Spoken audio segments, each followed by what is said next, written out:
Now I have 20 or 25 minutes, so I will discuss about Vedic Dharma in this uh, time by this PPT. As a Vedic religion, you can say Vedic religion, but here I am writing Vedic Dharma, and in the first lesson we have discussed that Dharma is not translated correctly as a religion. So, when we say Dharma, it means religion, broadly speaking, but uh, right word will be Dharma. Vedas are not originated or composed by any one person. Now you have seen there are so many rishis. It is revelation. Revelation, that is why it is called Shabda Brahma. It is self-evident. It is eternal. It is the source of all knowledge. So these are the importance. Vedic religion includes ritualistic, philosophical, and cultural views of Vedic seers.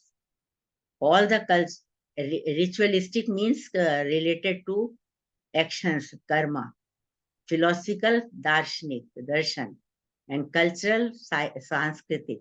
So these views, when collectively they are put in one place, then they will be the main source of Vedic religion, Vedic Dharma.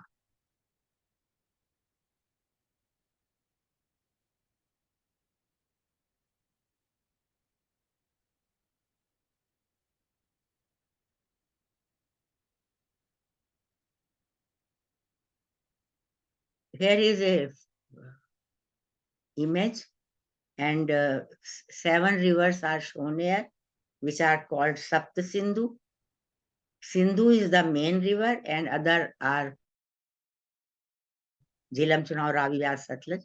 Even today they are there. Only Saraswati is not there. Saraswati is missing, but in the Vedic period, it was a mighty river flowing from Himalayas to up to the ocean. So this is the region where Vedic Aryans were living, and uh, through mantras only we can say that these on the banks of these rivers, on the uh, top of mountains, they must have revealed these mantras and Vedas, Vedic literature. So Vedic Aryans were basically living at the place of Sapta Sindhu, and it was the homeland of Aryans, means our ancestors, homeland of our ancestors. I will now discuss 8 points, and which are the major points of Vedic Dharma. First is, what is the aim of life? What is the aim of life? Generally, in philosophy, we say that, oh, Brahma is our goal. We should God Brahma. We should know about God. So this is one part only. The other part is that this life should also be happy. This life should be physically, mentally, and spiritually happy, and well-being should be the purpose, the aim of our life. And Ashavadi, as we can say, they were very positive. Rishis were very positive. They never talk about any depression, or leave this world and go to Himalaya or mountain or in forest and do devotion to God. All these things are not there. They they believe in holistic view towards life, and that is why they pray for prosperity, long life, wealth, intelligence, family, children, food, etc.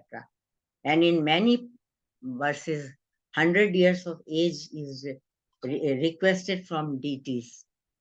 Jivem Sharda Shatam, Pashem Sharda Shatam, Shuryam Sharda Shatam, Prabhuryam Sharda Shatam. So we should live 100 years with good eyes, with good hairs, with good speech, with good health, all these. And if God, he's in one mantra, person, devotee says to God that if you want to grant me another 100 years, I will accept that. But don't cut my age from 100 years, because I have planned everything according to 100 years. So that is Purna Ayu. And this is the mm, goal of, this is the aim of life, that all things should be in this life, but we should try to prepare for another good life, and that is why good karmas, etc., are proposed there. Highest goal is union with Supreme, or liberation, or moksha. There are so many names, and this can be achieved through knowledge, through the Gyan of Supreme. So this is basically very clear concept which I have shown here, that highest goal is moksha or liberation, and that can be achieved through knowledge of self only. But before knowledge of self, what you will do in this birth? So mantra says that karma or varga is very important, very essential. They should be done, and that will lead to swarga.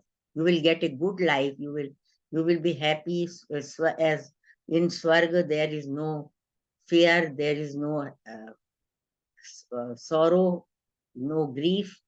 So, like through karmas, you will get a good life, and through knowledge, you will get the another good life or liberation. Avidyaya mrityum tirtva vidyaya amritam mashnute. This is Ishavashopanishad. Belief in one supreme entity. This is another second point. It means that all human beings and all beings have one Atman, and all Atman are the same. There is no bhed, there is no difference. And Brahman and Atman are also one. Paramatma and Atma are also one. So belief in one supreme entity is the basic principle or major principle of Vedic Dharma. As you have heard about these quotations, Tattvam Asi, the whole world consists of it, that are you. You are that which I am. Tattvam Asi, Chandogya Upanishad. Aham Brahma Asmi. I am Brahma. I am the Brahma. I am Ishwar. I am God. So there is no discrimination between God and Atman. This is second point. The third is action and knowledge. And this is discussed just in the first point also, that knowledge is important in one's life, and rituals, performance of karmas are also important in one's life, and karma will give you a good life. Only by performing action one should desire to live 100 years in this earth. Urvanevi karmani jijivshe shatam sama. Ishavashopanishad. Upanishads are the very interesting books. If you desire to have a knowledge of Vedic literature, then go to Upanishads. They are easy also, and they are interesting also. So this is Ishavashopanishad, which says that performing karma only, you should live 100 years of age. But otherwise, long life without actions is of no use. So action and knowledge. What is the place of action? What is the role of knowledge? This is third point. Then fourth is, this is about action and knowledge. There is a story in Kathopanishad. This is another Upanishad, Kathopanishad. I think you have heard about that. Otherwise, this is a very good story, and it will take at least 15 minutes, 20 minutes. So I cannot discuss about this. Nachketa was a small boy, and father was annoyed. So he said, all the time Nachiketa says, to whom you will give to me, to whom you will give to me, you are going to give to me. So Yam says that, no, his father says, I will give you to Yam, to god of death, to king of death. So he goes to Yama. Then the story goes on that he lives there for 3 days. So when Yam returns, he says, ask me three bones in place of 3 nights you have waited for me. So from first bone, he asks father's happiness, mental peace. From second bone, he asks knowledge of divine fire, yani karma, about karma. And from third, he asks knowledge of Atman, Atma Gyan. So this is the sequence, correct sequence, just like stairs are there. From one stairs to another, firstly, you should think about this birth, then you should perform actions as you can get the another birth, but better. Then you should also try to get knowledge of Atman, and finally you have to go to liberation. So this is the three stages, and these are continuously going on a higher side.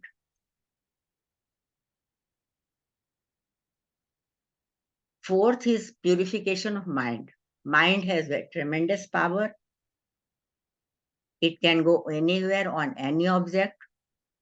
It is illuminator of our senses. Got good thoughts in mind lead to good actions. All these things are and very well known by you, but it is written in the mantras that man is very powerful. It can go anywhere in a moment. So it is better Shiva Sankalpa. It should be Shiva Sankalpa, auspicious resolutions is important. When it is so powerful, it should go to auspicious things, as you can get good things. If you will think about a good thing, then you will do that, then you will get that. So man and its movement is very important. Tanme manah Shiv Sankalpamastu. This is a whole hymn in the Yajurveda, and which indicates that mind's purification is most important for persons, and may my mind be a good resolution. So the resolution should be clear and good. Later he can work accordingly, and then he can get those things in good way. Next, nature worship. Fifth, this is fifth. In Vedas, we find that uh, Aryans were uh, nature worshippers. They used to worship nature. All aspects, activities, powers of nature are regarded as deities because they are beneficial to us, as Agni, Indra, Vayu, Earth, Som, Varun, Vishnu, Aditya, Usha, Aditi, Parjanya, etc., etc. All powers of nature, all activities of nature. As rain is there, Indra is the god of rain, Agni is the god of fire, Vayu is the god of air, Earth is the god of earth, Som is the god of water, Varun is the god of ocean, Vishnu is the god of sun, Adit is the god of sun, Usha is the god of the dawn in the morning time, Aditi is the goddess of all, mother of all deities is Aditi. Then Parjanya is there. Parjanya is cloud. So everything they have attributed divinity to everything, and thus they divinity to nature is their first concept, and till today we are worshipping nature, and that is coming from Vedic Dharma is coming up to us as a Indian Dharma or Hindu Dharma, like that. Tulsi is there. In the second class, I have discuss those points. This prayer is very important. Tat Savitur Varenyam Bhargo Devasya Dhimai Dhiyo Yonah Prachodayat. This is called Gayatri Mantra. Every Hindu has knowledge about it. It is from Rig Veda. Just Rig Veda. So it is from Rig Veda and the third mandala. There were charts of mandalas. So that the third mandal was assigned to Vishwamitra. It means this is the mantra revealed by Vishwamitra. Vishwamitra was a great rishi. So he has revealed this mantra, and this is called Gayatri, because Gayatri is the chand of this mantra. And what is asked here? What is desire of that aspirant? He is asking for intelligence. Devasya dhimahi, dhiyo yona prachodya. Dhiyo means intelligence. Sun God should give us intelligence. This is the meaning. Savita Dev can inspire or give intelligence to us. So meaning should also be known if you are reciting a mantra. This is ritual, sacrifice, in other words, and fire is there. Person, this is Purohita. He is putting something into the fire, and it is believed that fire will take that thing which is offered to, as there is prayer is going on. Prajapataye Swaha, Indraye Swaha, Agnaye Swaha, Varunaye Swaha. It means I am giving to Varuna, I am giving to Prajapati, I am giving to, but he is putting there in the fire. So where is Prajapati? The belief is that Agni will take away that ahuti to Prajapati. Agni will take that ahuti to Varun. So this is the broad concept of ritual. And in another word, I can say that it has three things. Dravya Devata Dan. Dravya Devata Dan. In the Havan, in the Yagya, you may say, if anyone asks you, what is Yagya? What is Vedic Yagya? What it means? Then you can say it has three parts. Dravya Devata Dan. Dravya is given to Devata. Dravya means matter, things. Something is given. Dan means given, give, to give. Devata means deity. Something is given to deity, that is yagya. And simple words, this is a very scientific formula. Give and take formula. You will give that, he will return in another form. You will grow a tree, a mango tree, and when it will be a big one, he will give you mango fruit.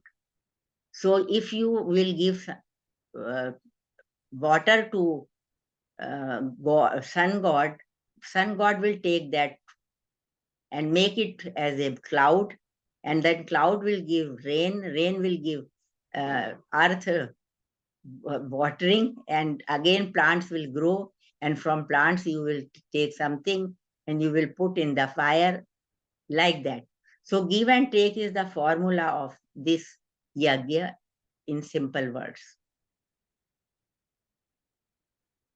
Chanting of mantra, this is 7th point. Repetition of mantra is called chanting or meditation on the mantra. But condition is very important that it should be with concentration and with understanding of the meaning. Without knowing the meaning, chanting has no fruit. And if you will chant a mantra, knowing a meaning and with full concentration, it will be very effective and very powerful. Om is also a complete word, complete sentence, and it can be also used for meditation or chanting. Moral, Vedic morals, as in today's Indian culture, we have morals like that. In Vedic period also, there were morals, the same morals, and because they are eternal values in our life, so they are coming just in the same form as Satyam. One should speak Satya. One should speak truth. Satyen adruto prithvi. Satyam ev jayate nanritam. This is in Indian flag. Satyam ev jayate. Truth will be always victorious, not untruth. This is more moral. You should not speak untruth. You should speak truth. So because truth will be victorious, as the Shara is coming, and we say this that dharma जीतेगा अधर्म की हार होगी तो असत्य जीतेगा असत्य की हार होगी so these are the morals and these are the ethics which are not changed, not altered, and are in our in present culture also. Satyam vad dharmam char swadhyaya and ma pramada. These are very common mantras. Satyam vad, satya bolo, dharmam char, dharm par chalo. In the next lesson, I will discuss these things. Satyam vad. Only this sentence, small sentence, you should speak truth. The whole Ramayana is based. And dharmam char, you should follow dharma. On this whole Mahabharata, whole Gita is based. So these are so small sentences, but they are the basic of our epics, most important two epics. Always speak truth, do right deeds, and don't leave steady. Whole universe is just like a nest. Vasudev Kutumbakam. This is in Sanskrit, but our Vedas say whole universe is just like a nest. This is better than Vasudev Kutumbakam. Yatra Vishwam Bhavati Ek Needam. This is in Sanskrit. Need means nest. And what is the quality of nest? In bird's nest, there is no partition. There is no partition. All birds are living inside. So just like in the universe, all human beings should live without any discrimination. This is Yajurveda's quotation. Then Vedic prayers, or most of the Vedic prayers are in plural. They say, forgive us. They say, we are asking. They never say, I am asking, give to me. Never say, give to me.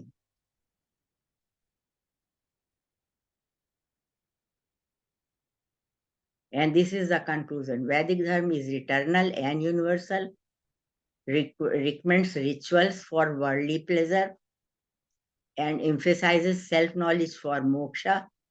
Actions must be performed throughout life of 100 years. Views of Vedic seers on philosophy, ritual, moral, culture constitute Vedic Dharma. So I think some ideas you have got from this presentation about the Vedic Dharma and its main concepts and principles. Thank you.